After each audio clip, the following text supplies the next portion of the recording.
أعوذ بالله من الشيطان الرجيم بسم الله الرحمن الرحيم الحمد لله رب العالمين وبه نستعين وهو خير ناصر ومعين أما بعد فقد قال مولانا وإمامنا أمير المؤمنين علي بن أبي طالب صلوات الله وسلامه عليه بسم الله الرحمن الرحيم لنا حق فإن أعطيناه وإلا ركبنا أعجاز الإبل وإن طال الصراع.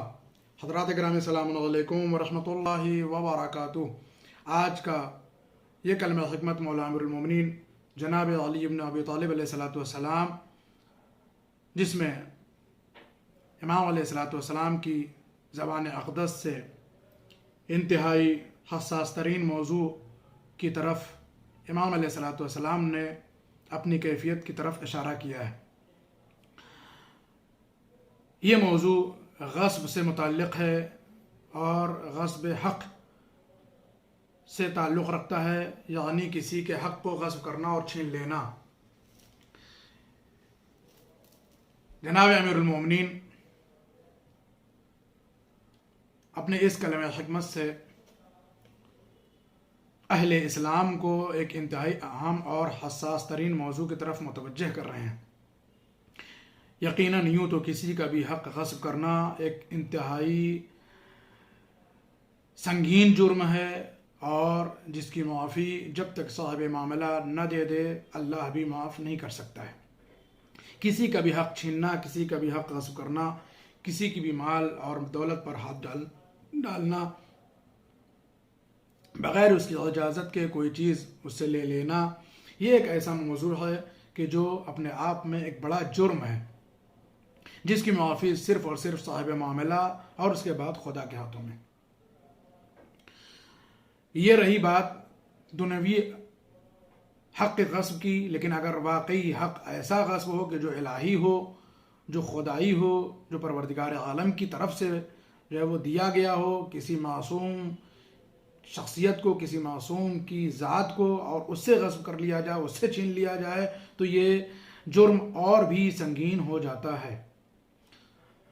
چنانچہ جناب امیر المومنین اس بیان میں اپنی خلافت کے حق کے غصب کی طرف اشارہ فرما رہے ہیں، جو اس طریقے سے فرماتے ہیں کہ لنا حق فإن أعطيناه، یہ خلافت ہمارا حق ہے، اگر ہمیں دے دیا گیا تو بہتر ہے.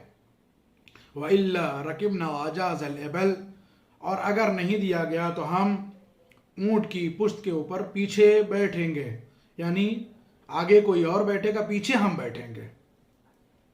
اصل جو ہے وہ کیا ہے؟ جملہ یہی ہے جو درد کا امیر المومنین علیہ السلام کے.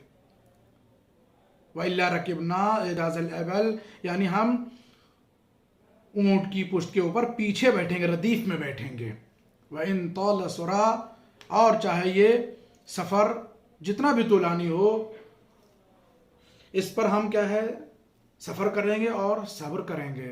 اللہ اکبر. جناب امیر المومنین نے اپنے درد کا اظہار کیا ہے اس طریقے سے کہ حق کی خلافت کیا ہے؟ وہ ہمارا ہے. اگر ہم کو دے دیا گیا تو ٹھیک ہے، وَإِلَّا ہم جو ہے وہ کیا ہے؟ اس طرح سے ہو جائیں گے کہ جیسے کوئی اونٹ کے پیچھے بیٹھ کر کے ہی سفر کرتا ہے. تو امام فرماتے ہیں اونٹ کے پیچھے بیٹھنا ہی ہم گوارا کر لیں گے، چاہے سفر کتنا ہی طویل کیوں نہ ہو. اعجاز الابل یعنی اونٹ کے پیچھے بیٹھنا، اور اطالہ سورانا یعنی شب اور رات کی تاریکی کا سفر جو طولانی بھی ہو. اس کا مطلب یہ ہے کہ امام علیہ السلام یہ فرما رہے ہیں کہ یعنی ہم اپنے حق سے کیا ہے؟ دستبردار نہیں ہوں گے. ہمارا احتجاج جاری رہے گا، گرچہ خاموشی سے ہی کیوں نہ ہو. ٹھیک ہے، ہمارا احتجاج حق خلافت کی بنا پر، اور جب کیا ہے دشمنوں کے اس حق کی بنا پر کہ جو اللہ نے ہم کو عنایت کیا تھا، رسول نے جس حق سے ہم کو منسوب کیا تھا، اس کے غصب ہو جانے کے بعد ہم کیا ہے؟ دستبردار نہیں ہوں گے. ہمارا احتجاج جاری رہے گا، چاہے وہ خاموشی سے کیوں نہ ہو. ٹھیک ہے. اور اس کے بعد امام فرما رہے ہیں کہ جہاں تک بھی ہوگا ہم اس غصب کے اوپر جو دباؤ ہے، جو فشار ہے ہمارے اوپر، اس کا ہم سامنا کرتے رہیں گے، چاہے اس کے لیے ہم کو جتنی مشکلات برداشت کرنی پڑے. یہ امیر المومنین علیہ السلام کے صحیح معنوں میں دل کا درد ہے جو ان کا حق غصب کیا گیا. بالخصوص حق خلافت. یاد رکھیں دین اسلام میں اختلافات کی ابتدا اسی مرحلے سے ہوئی ہے جہاں غصب حق امیر المومنین کو انجام دیا گیا. غصب حق خلافت مولا امیر المومنین کے بعد ہی اسلام میں فرقے بنے، اسلام میں الگ الگ طریقوں پہ چلنے والے لوگ پیدا ہوئے. آج سارے اختلافات کی جو اصل وجہ ہے وہ حق جناب امیر المومنین کے غصب ہے کی وجہ سے ہے. وہ اصل میں جو ہمارے اختلافات پائے جاتے ہیں وہ جناب امیر المومنین کے حق خلافت کے غصب کی بنا پر ہے. کاش یہ سنگین جرم نہ سرزد ہوا ہوتا امت مسلمہ سے تو آج امت میں یہ اختلافات نہ ہوتے. یہ سارے اختلافات جناب امیر المومنین کے حق خلافت کے غصب کی بنا پر ہے. سبب یہی ہے امت مسلمہ میں اختلافات کا. اگر لوگوں نے حق مولا امیر المومنین کو بنص قرآن اور بنص سیرت و روایت اقوال پیغمبر امیر المومنین کے پاس رہنے دیا ہوتا تو یہ ساری مشکلات نہ سامنے آتی ہیں. آج ہم ٹکڑوں میں نہ بڑھتے.